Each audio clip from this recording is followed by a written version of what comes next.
Hey everybody, welcome back to RPG Imaginings. Today for you, I have part 2 of my short video series on the magic system in Rivers of London.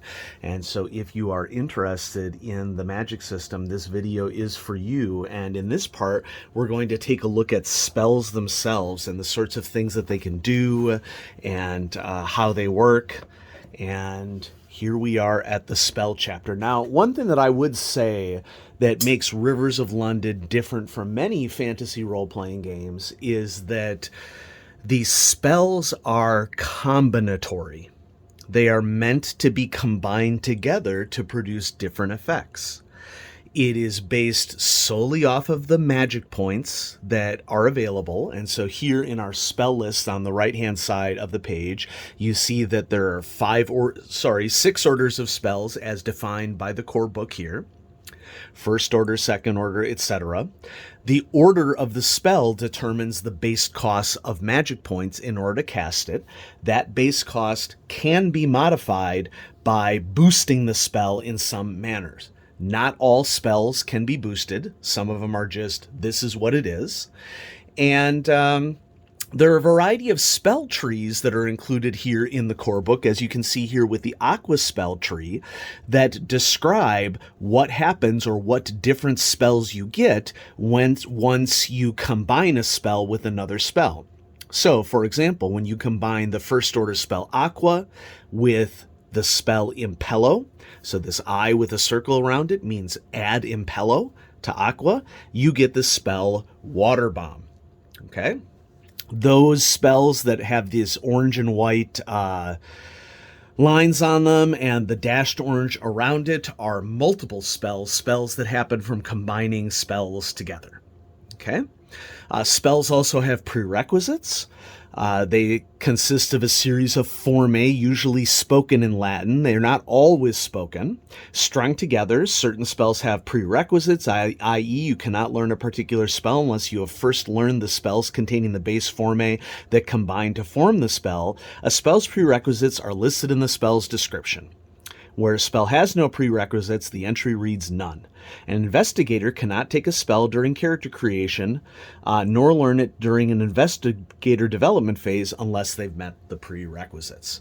And so this chapter is then ordered by the order of spells in a section and then alphabetical within that particular section. So here we have our first order spells alphabetical, and Aqua, by, starting with A. The spell tree for Aqua is located here. Then we have Flashbulb and Impello, we turn the page and we see the Impello spell tree. So wherever there are spells that can be combined with other spells to produce different effects, there are spell trees that indicate what is happening. Let's start by taking a look here at Impello, because this is one of the most common spells that is displayed in the books. Now, I am on the third book in Ben Aronovich's series in, excuse me, the Peter Grant series of books that started with Rivers of London, or Midnight Riot if you're in the US.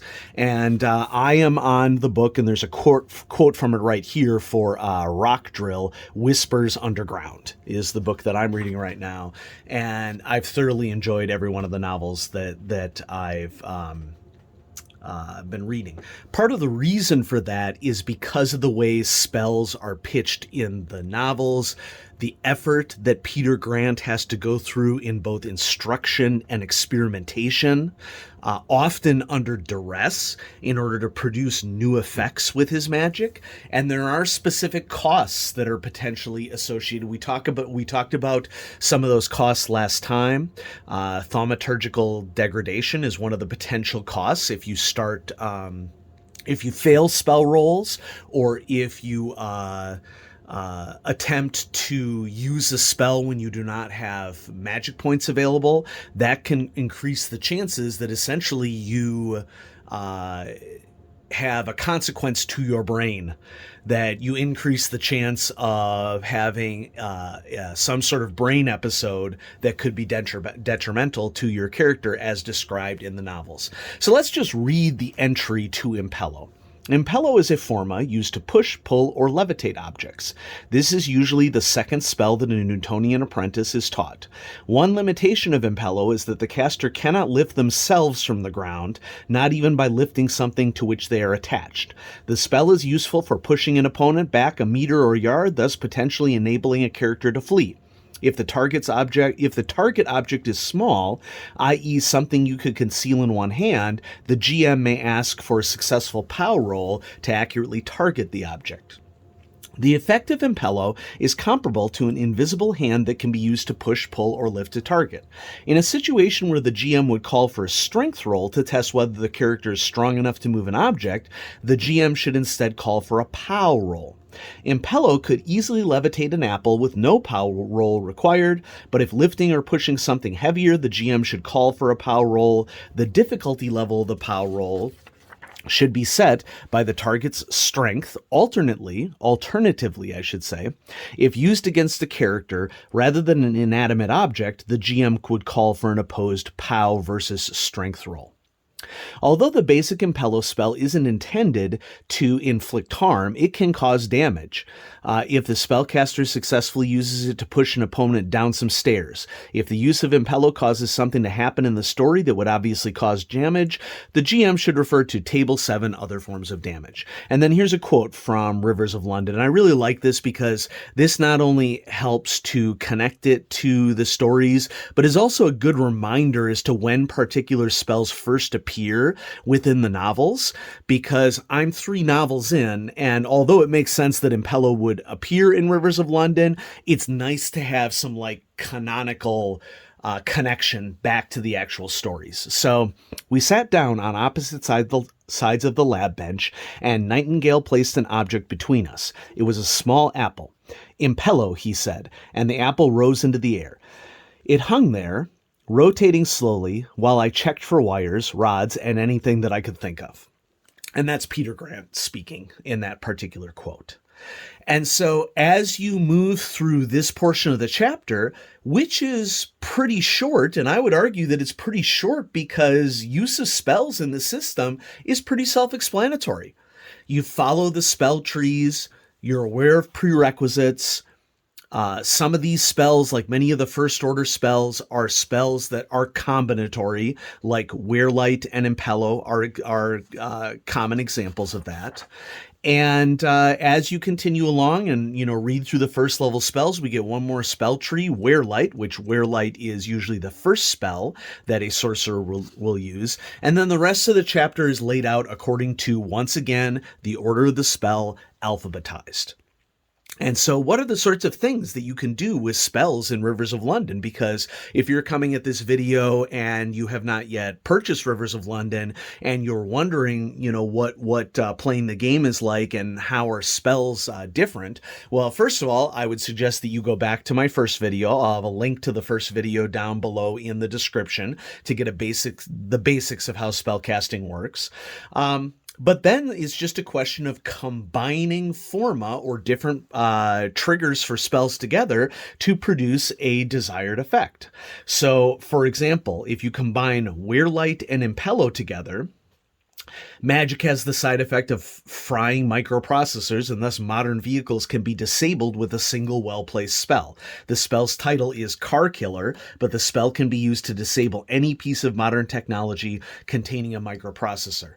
That's a really useful spell in a modern investigative game because preventing someone from following you in a vehicle could be huge and could end an encounter. We have Fireball, uses the forma Lux, or light, coupled with Iactus and Adjectivum, and Impello to move it about, to create the classic Fireball. The spell can vary widely in magnitude. This is typically a loud and flashy spell. In combat, the spell's attack is resolved in the same manner as a firearms attack. A damage roll should be made using the caster's dex. The basic spell inflicts 1 weapon damage, which is added to the result of the damage roll if applicable. And then you can also boost this spell. You can also master this spell. And we talked about in the last video what mastery is all about. Once you have mastered a spell, you pretty much eliminate the chances that you would not be able to use it under normal conditions. Under normal conditions, it would be very, very likely that you would be able to cast the spell. So these are all second order spells. Shield gets its spell tree because shield is used as a second order spell that can lead to other spells.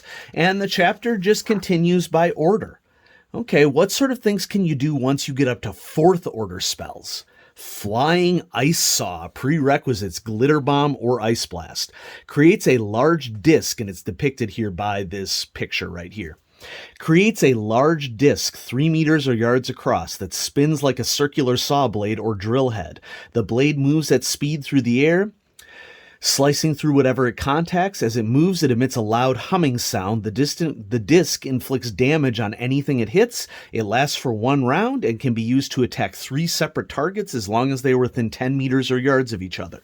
The spell's attack is resolved exactly the same way as a firearms attack. A damage roll should be made using the caster's dex. The base spell inflicts 2 weapon damage, which is added to the result of the damage roll, and you can boost it by adding to its damage. That may not sound like a lot of damage, but in a basic role-playing system style game like Rivers of London, small amounts of damage are actually a big deal because your hit points will generally be somewhere in the 8 to 18 range, somewhere around there, no matter how long you've been playing the game. So that's something to keep in mind. So the spells go all the way up to 6th order spells. So here we have 5th order, and then all the way up to 6th order spells. And that's this spell, the end of the spell chapter for Rivers of London. It's a very simple system to use, but there is a lot of variety in terms of what you can do, make spells do by combining them into different forms, mastering them, boosting them. So much that you could do that would be useful from an investigative standpoint or even from a combat perspective. And so I hope you enjoyed this video, this second part of how spells work in the Rivers of London role-playing game. And leave a comment below if you have any questions. Yeah. I'm very excited to share this with all of you. This book was sent to me by Chaosium, and remember, whenever you buy a physical book from Chaosium, the PDF is included with your purchase. And I would also add that Chaosium has some of the best, if not the best, direct shipping in the gaming community. They ship out of their warehouse in Minnesota, and they pack really well. There is an inner box surrounded by an outer box, and I've never had a book damaged in transport from Chaosium because they go the extra mile to make sure that when you receive a product, it is awesome. And so thanks for watching, everybody. Have a great day.